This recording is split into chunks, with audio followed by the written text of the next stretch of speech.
Provérbios 16, primeiro versículo,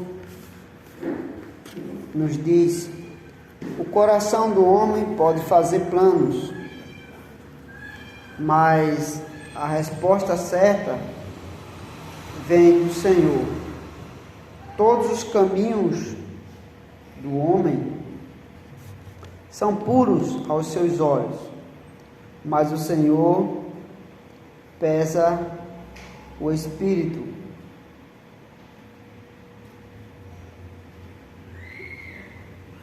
Bem, a palavra coração, no sentido do hebraico, no sentido bíblico, não é só sentimento, não é só o órgão que bombeia o sangue, não é o coração que está aqui no peito. Porque ele diz: o coração do homem pode fazer planos. Como é que o coração vai fazer planos? Se o coração não pensa, né? O coração não pensa. O que pensa é a mente, o que pensa é o cérebro. Então, a palavra coração, às vezes na Bíblia, tem o sentido do interior do homem, da sua alma. E normalmente é a palavra para o judeu, está relacionado à mente, à vontade, o homem interior, a parte interior do homem, a alma, a razão. E aí, o coração também pode ser o centro das emoções, dos desejos, das paixões. A Bíblia fala disso também. Mas muitas vezes a palavra coração tem a ver com a mente do homem. O coração do homem é enganoso, então sua mente às vezes o engana. O seu coração, o seu sentimento, suas emoções os enganam. Para o judeu, às vezes as emoções estavam relacionadas às entranhas. As entranhas. Por isso que Paulo usa a expressão: tenhamos entranhados afetos de amor. As entranhas, as emoções relacionadas às entranhas, entranhados afetos, né? Entranhados afetos. E é interessante porque quando a gente está nervoso, ansioso, o que é que acontece? Normalmente dá um desarranjo na barriga, né? Não é assim? Então, por isso que o judeu diz assim: as entranhas estão mais relacionadas às emoções do que a mente, do que o coração. Apesar que para nós, quando a gente está emocionado, o coração bate mais rápido, né? E é felicidade. Ou quando está triste, o coração parece que bate mais lento, né? Quando a gente vê a pessoa que a gente ama, a nossa mente capta aquela imagem e o coração dispara, né? Era assim quando estava no auge do amor, né? Então, mas a preocupação pode dar prisão de ventre ou então um desarranjo intestinal, porque as entranhas, o estômago está mais relacionado às emoções. E ele às vezes relaciona o coração aos rins. Agora também aí eu não sei porque eles associam o rins à sede também dos sentimentos, né? Aos rins. Mas a palavra coração tem a ver com a mente do homem, o coração do homem. Ele pode fazer planos, né? Ele pode fazer planos, ou seja, ele pode planejar, ele pode organizar as coisas, fazer os preparativos necessários. Mas ele diz ainda Mas a resposta desse trabalho planejado vem de Deus. A resposta certa vem dos lábios de Deus. Não é interessante? Porque ele diz, vem dos lábios de Deus. Dos lábios. E a gente fica imaginando qual o sentido desse texto, né? Vem dos lábios. Não vem só das mãos de Deus, mas vem dos lábios de Deus. Isso indica algo, irmãos. Isso indica que a gente deve fazer nossos planos considerando o que Deus diz, considerando o que Deus fala, considerando os conselhos de Deus. A gente nunca deve planejar sem considerar a palavra de Deus. O nosso plano, a nossa vida deve procurar o conselho dos lábios de Deus, o conselho da palavra de Deus, porque lá é onde a gente vai ver se o nosso plano está de acordo com a vontade de Deus, agrada a Deus e glorifica a Deus, né? E qual é a forma da gente buscar o conselho de Deus? É a gente orar a Ele, pedir a Ele a resposta por meio de sua palavra em tudo que a gente tentar fazer. Por quê? Porque o versículo 2 vai dizer: todos os caminhos do homem são puros aos seus olhos. Ou seja, todo mundo pensa que está certo. Dificilmente alguém reconhece que está errado, alguém reconhece os seus erros. Especialmente os homens, né? Os homens dizem que os homens são mais cabeça dura, né? Não é assim? Ele quer fazer um negócio, a mulher diz: se fizer isso vai dar errado. Não, vai dar certo. Parece que ele tem uma mente imaginativa, né? Criativa. Tá vendo que isso não faz o menor sentido, né? Quer fazer, faça, mas isso aí já está na cara que vai dar errado. Mas ele tem convicção, especialmente o homem, tem convicção que está certo, que vai dar certo. Porque aos seus olhos, os seus caminhos são justos, é puro, é certo. E a palavra caminho, na Escritura, tem um sentido de direção, de jornada, o hábito dele, o curso de vida, o costume. Ele acha que seu estilo de vida, por isso que a Bíblia também diz, Provérbios diz: há caminho que ao homem parece direito, há caminhos que ao homem parece direito, mas no final são caminhos de morte. Ele acha que aquele estilo de vida lá é o correto, é o certo, mas no final são caminhos de morte. Por isso que ele vai dizer: aos seus olhos, aos olhos dos homens, seus caminhos parecem ser certos. Por isso que ele precisa provar os seus planos, seu plano de vida, considerando o conselho e a palavra de Deus, considerando os lábios do Senhor, o que o Senhor fala.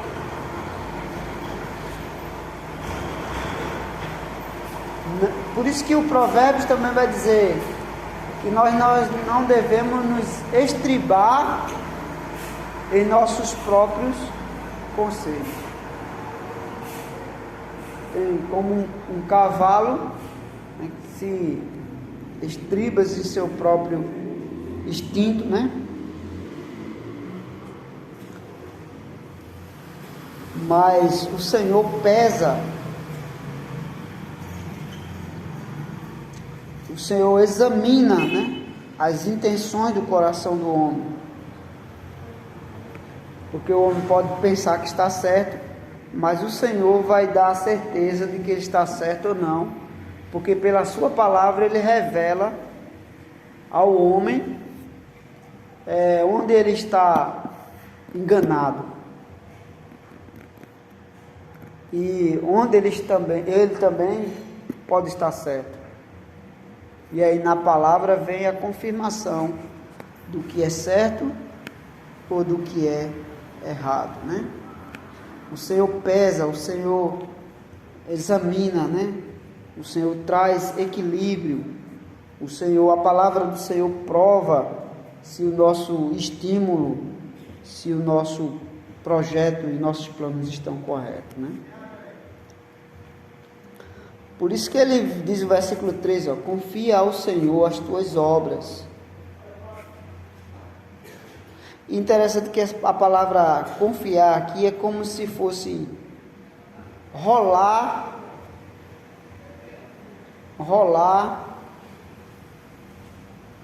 ao encontro do Senhor as suas obras. E os teus desígnios serão estabelecidos.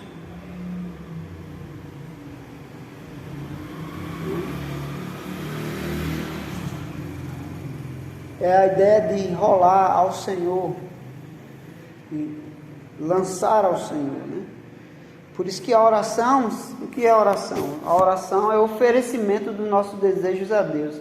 A gente apresenta a Ele, empurra em direção a Ele, rola em direção a Ele os desejos do nosso coração. É como um filho. Já perceberam as crianças pequenininhas? Ela quer ela quer muito uma coisa, mas só que ela não está conseguindo fazer. E o que ela faz? Ela está com um brinquedinho ali quebrado e ela quer consertar e ela não consegue. E ela faz o quê? Ela empurra para a mão do seu pai, da sua mãe, enrola, joga para ele, passa para a mão deles, para que ele conserte. Não é assim? A mesma coisa a gente deve aprender com o que um filho faz em relação ao pai. Tem coisa que a gente não consegue resolver, então o que a gente vai ter que fazer? Enrolar para o nosso pai, né? Colocar na mão do nosso pai para ele consertar. Eu acho engraçado que Thomas é engraçado, porque Thomas diz assim, tive uma ideia. Ele já está aprendendo a falar, né? E ele demorou para falar, mas ele está com vocabulário além da idade dele, né? Acho que ele estava juntando palavras. Ele diz assim, tive uma ideia. E aí aí você fica querendo saber qual é a ideia que ele teve, né? Aí ele pega na sua mão e sai ali puxando, né? Tem uma caixa de ferramenta velha lá no terraço. Aí ele está levando a gente para lá, para procurar alguma coisa, e ele diz assim, eu digo, tu quer o quê? Alguma coisa velha? Ele disse, novidade, quer novidade.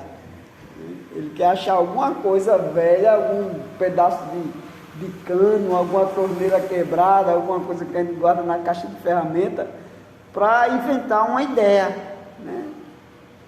Ele ainda não revelou qual era a ideia dele, mas ele quer que você vá lá e ajude ele com a ideia dele. Às vezes ele tem uma ideia, e a menina é criativa demais, rapaz. Ele ganhou um carrinho do Homem-Aranha, ele queria colocar de todo jeito um pneu atrás do carro, aí a gente tinha que arrumar alguma coisa que segurasse o pneu atrás do carro, e ele fica tentando ali, e diz assim, ajuda. A mãe pegou um Lulu, esticou o Lulu e botou segurando o pneu. E ele disse que o carro era um submarino. Mas ele pediu a ajuda da mãe, né? Ou às vezes pede ajuda para concluir a ideia dele.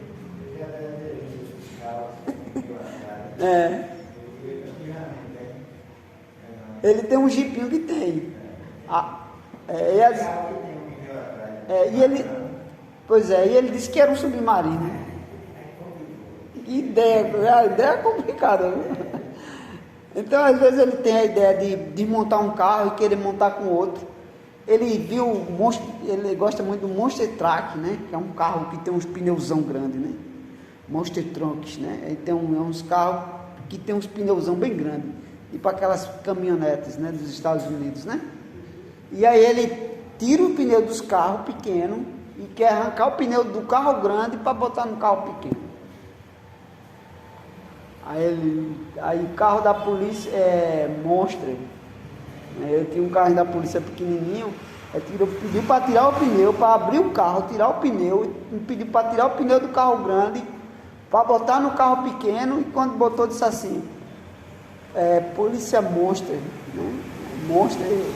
Aí veio Police Car, Monster Car, carro monstro da polícia, né? O carro ficou com o pneu maior do que o carro. E ele insiste até que dê certo. Então, às vezes a nossa mente faz um plano, tem uma ideia, como o Tomás disse. Tem uma ideia. Mas para que essa ideia ela seja concretizada, às vezes precisa da ajuda, ou quase sempre, e sempre da ajuda e do conselho do nosso Pai. A gente não vai conseguir fazer as coisas sozinho. Por isso o Novo Testamento diz assim: sem mim nada podeis fazer. O Novo Testamento tem essa expressão: sem mim nada podeis fazer. Então em Deus está tanto o querer como o realizar. É em Deus que está o tanto querer como realizar, segundo a sua vontade. E sem Ele nada podemos fazer. Então às vezes a gente tenta consertar as coisas do nosso jeito e às vezes falta paciência e a gente quebra o resto, né? Não é assim? Às vezes Thomas, quando tenta consertar lá as coisas, botar um carro grande em cima do pequeno e o carro não segura, aí ele se estressa, aí bate o carro no outro e depois joga no chão e fica aborrecido e bravo, né? Então às vezes a gente, quando quer resolver as coisas sozinho, a gente fica com esse instinto de criança birrenta, né? Então, o coração do homem, a mente do homem pode fazer os planos, os arranjos, né? Os preparativos, mas a resposta certa, a conclusão daquele trabalho vem especialmente do conselho do nosso Pai e vem especialmente da ajuda do nosso Pai Celeste. Por isso que a oração é importante. É quando a gente revela ao nosso Pai as nossas ideias, né? Revela ao nosso Pai as nossas ideias. Apresenta a Ele os desejos do nosso coração. Queremos transformar um carro simples em um Monster Truck, né? Então, vamos revelar a nossa ideia, né? Queremos transformar um carro em um submarino, a gente precisa apresentar as nossas ideias, né? Então, a gente deve apresentar a Deus os nossos problemas, né? Aquilo que a gente tenta fazer e buscar dele, dos lábios deles, a orientação para ver se dá certo ou não. Às vezes Thomas quer uma faca para cortar alguma coisa, quer um martelo para bater em alguma coisa. Aí a gente diz: não, isso aqui não pode, isso aqui não vai dar certo, vamos ver outra coisa, né? Ele queria um martelo para bater nas coisas, quebrar as coisas. Aí a mãe dele: não, esse martelo não, vamos fazer de conta que esse coisinha aqui é um martelo. Aí dá um negocinho de plástico para ele, aí ele pensa que é um martelo, aí funciona bem sem quebrar tudo, né? Então a resposta no final vem do seu pai, da sua mãe, e no nosso caso a resposta final vem de Deus, né? Como filhos amados de um Pai que está atento tanto às nossas necessidades como às nossas preocupações e planos. Quantas coisas a gente não planeja e no final a gente recua porque tem que recuar e faz de outra maneira, né? E no final a gente começa a compreender da parte de Deus que o certo e o melhor era de fato abrir mão daquele plano inicial, né? E Deus vai confirmando outras coisas de outra maneira, de forma diferente. Então vamos neste momento de oração, apresentar a Deus os desejos do nosso coração. Os irmãos estão com os pedidos, momento de pedidos, a oportunidade de fazer seus pedidos de oração.